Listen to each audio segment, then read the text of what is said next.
Vocês já ouviram falar aí sobre doenças inflamatórias intestinais?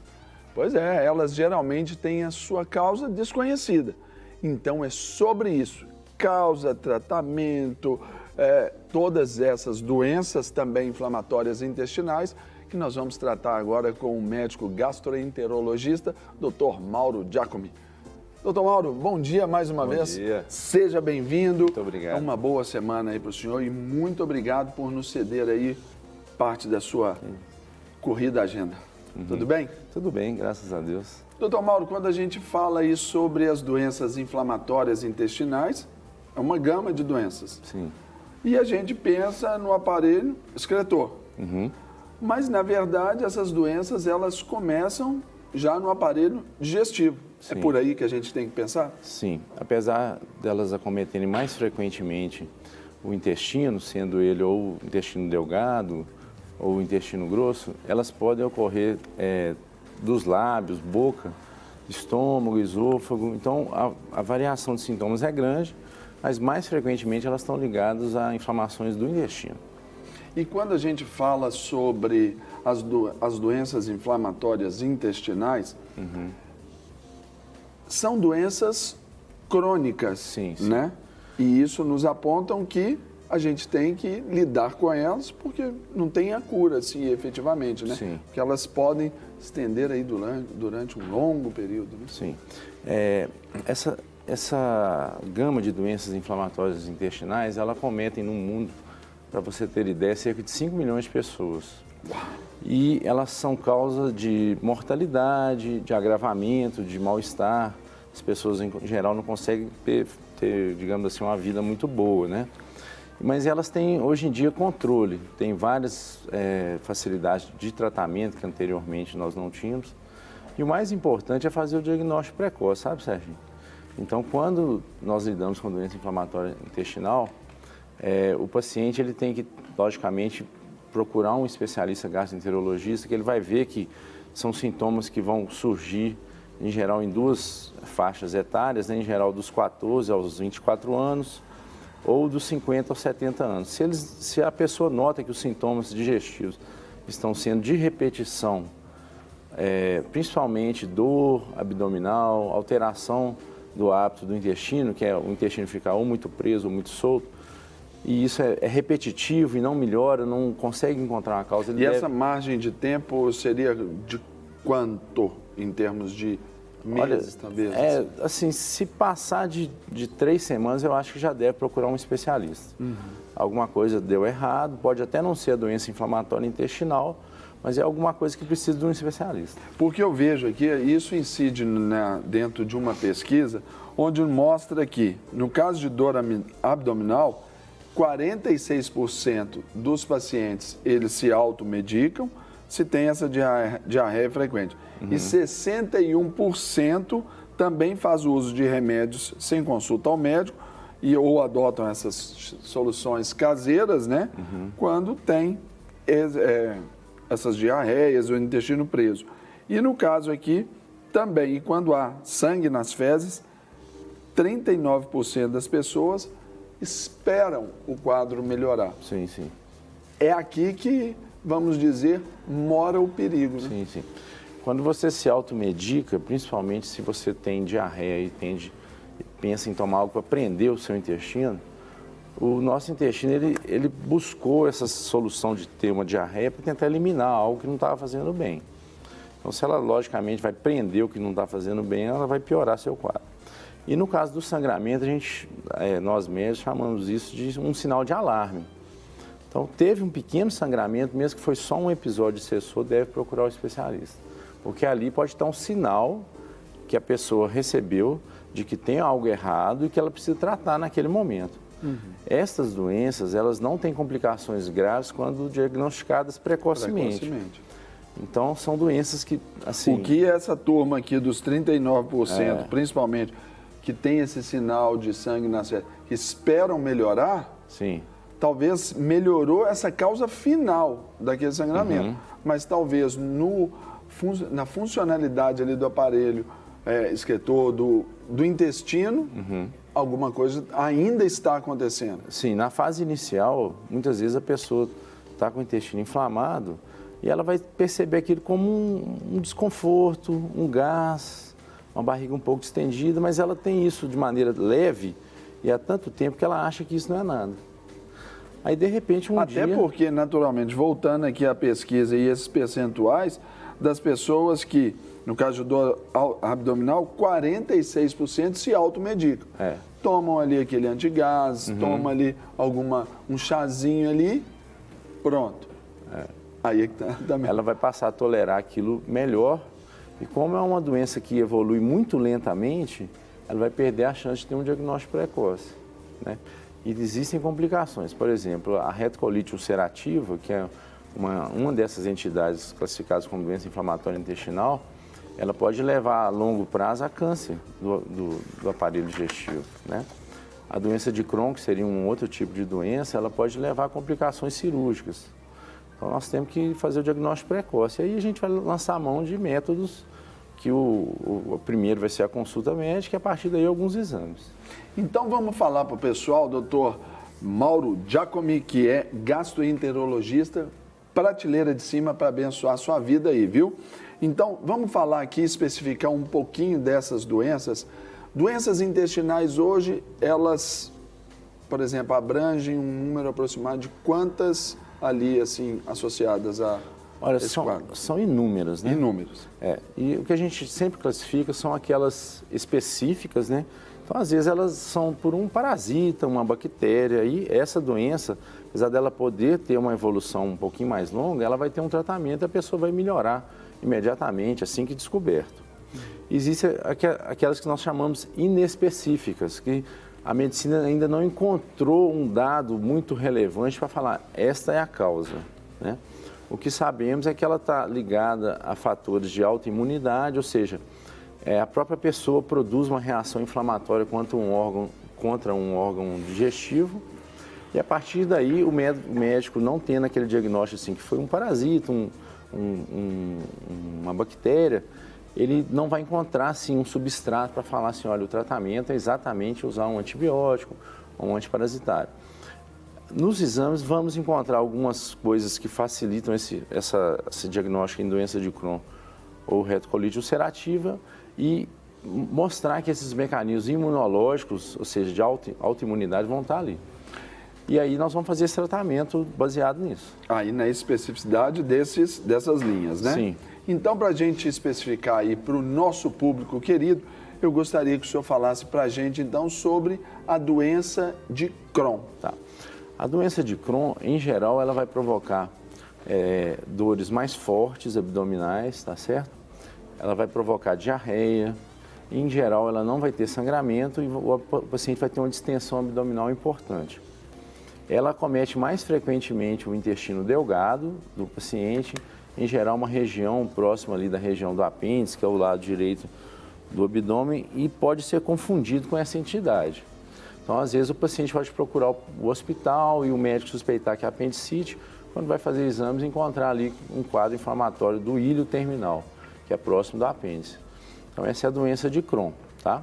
E aí, tratamento para a doença de Crohn e mudança de hábito. Sim. Bom, o tratamento, ele, em geral, envolve medicamentos imunossupressores, né? Ou seja, são medicamentos que são utilizados para reduzir a reação inflamatória ali naquele local. São medicamentos que podem ser utilizados por via oral, tá certo? Mas hoje em dia tem medicamentos injetáveis que o paciente pode usar, por exemplo, a cada 8 semanas, entendeu? Olha. Então, ele vai passar a ter uma vida completamente normal. Mantém a qualidade de vida, só que requer, como qualquer outra doença, esse acompanhamento, né? Esse cuidado, essa disciplina. E aí vão vir cuidados assim da dieta, que logicamente é um paciente que tem a tendência de ter um intestino mais solto, né? Então ele não pode exagerar com determinados alimentos que provocam refrigerantes, gorduras. Às vezes excesso de lactose, porque pode ser concomitante, tem intolerância à lactose e a doença inflamatória do intestino, sabe? Então, algumas vezes a gente tem que lançar a mão de até especialistas em nutrição para nos ajudar para o paciente parar de ter diarreia. E sobre essa doença de Crohn, o que a gente pode falar sobre fatores causais? Olha, em geral, existe algum caso na família. A gente sabe que tem alguma coisa hereditária e tem alguns genes que estão mais presentes. Mas não é uma coisa assim muito direta, igual doenças genéticas hereditárias mesmo, né? Então, a gente sempre na anamnese, né, na consulta, pergunta se tem algum caso na família. Mas às vezes aquele paciente que está com algum sintoma pode ser o primeiro caso, que a gente chama caso índice, ou seja, na família não tem nenhum. Ou pode ter e não ter sido evidenciado, Isso, né? exatamente. Então, aí para não ter essa associação tão clara, né? Uhum. E do ponto de vista do diagnóstico, eu acho que é importante falar, hoje em dia nós temos alguns exames muito importantes, né? Então, nesses casos, a primeira coisa é ir na consulta e ali o médico, em geral, vai indicar endoscopia e colonoscopia para o paciente. O médico a ser procurado, só me dá essa brecha aqui, doutor.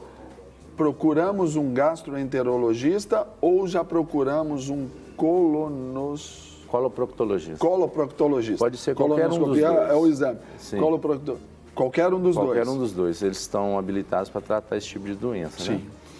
E aí ele vai fazer a endoscopia, colonoscopia, exames radiológicos, em geral vai fazer uma tomografia específica do intestino ou ressonância específica do intestino. E hoje o que nós temos de mais avançado para investigar o intestino delgado, que é um segmento que é longe da boca, longe do reto, então é difícil acesso por endoscopia ou colonoscopia e exames radiológicos. Existe uma cápsula endoscópica, que é digamos assim, um aparelhinho, né, com microcâmeras de 2 centímetros de comprimento e 1 centímetro de diâmetro, que a pessoa pode engolir e ele vai tirar 120 mil fotos que vão ser transformadas em vídeo do intestino delgado. Então, ele toma essas câmeras, vamos dizer assim, esse aparelho, Sim. vai passar por todo o processo digestivo, estômago e tal, desceu para o intestino, passou no intestino delgado, passou pelo reto, tirando todas essas fotografias, sim. até ser eliminado, mas é interessante falar que o paciente ele fica com um equipamento ao lado do corpo, tá? Externo e com sensores ligados ao abdômen. E a câmera vai transmitir essas fotos para esse aparelho. E esse aparelho é que vai adquirir essas imagens e nós vamos levar para o computador. A câmera é eliminada, o paciente nem vê. Nas fezes, nem vê. Isso, exatamente. E é um exame muito interessante para diagnóstico da doença de Crohn. Sensacional. Olha. Nós temos esse avanço aqui em Belo Horizonte, por exemplo, né?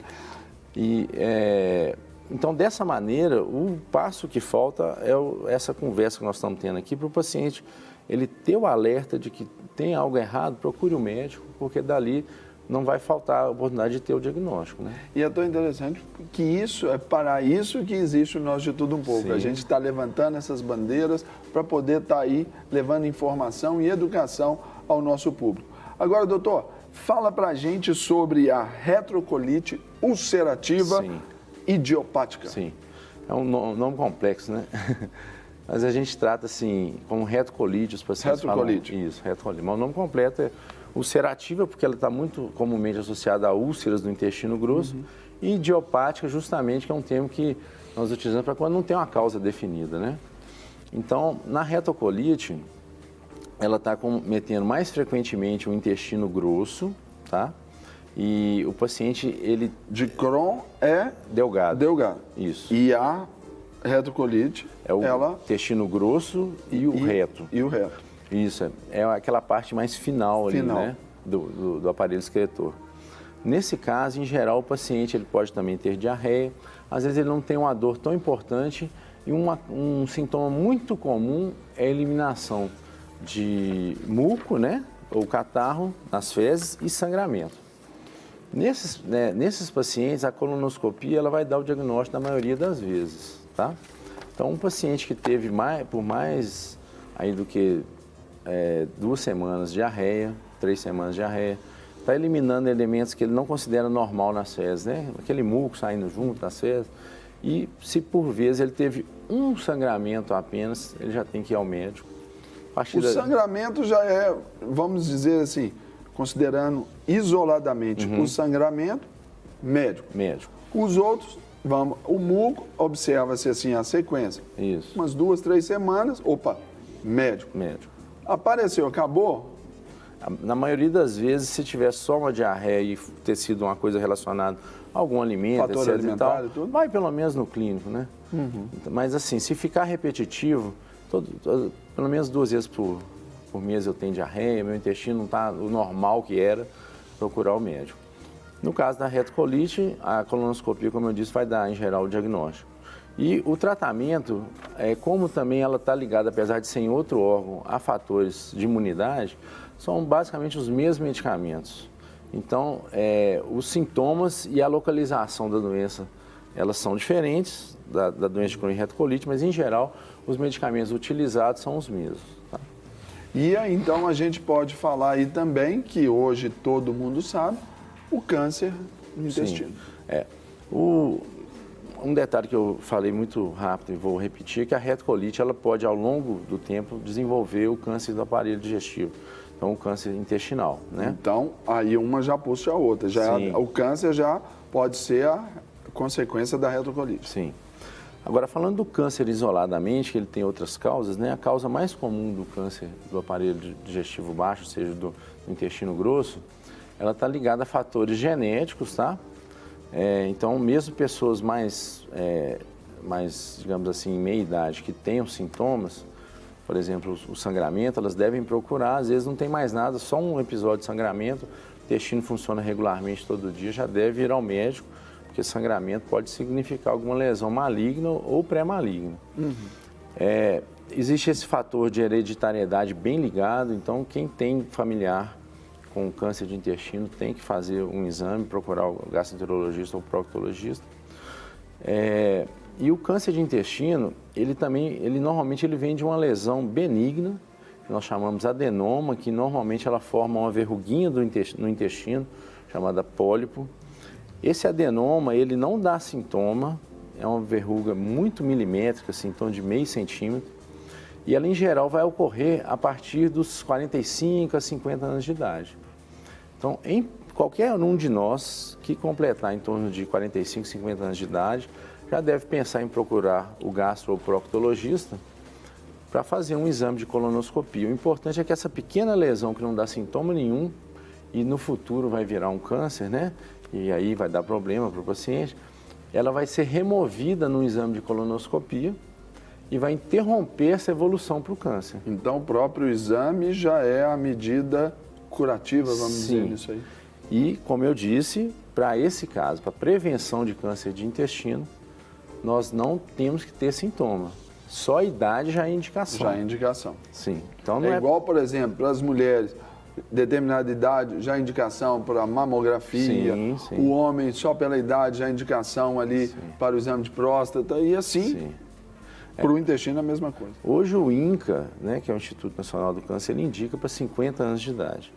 Mas está ocorrendo uma discussão entre as sociedades médicas mundiais.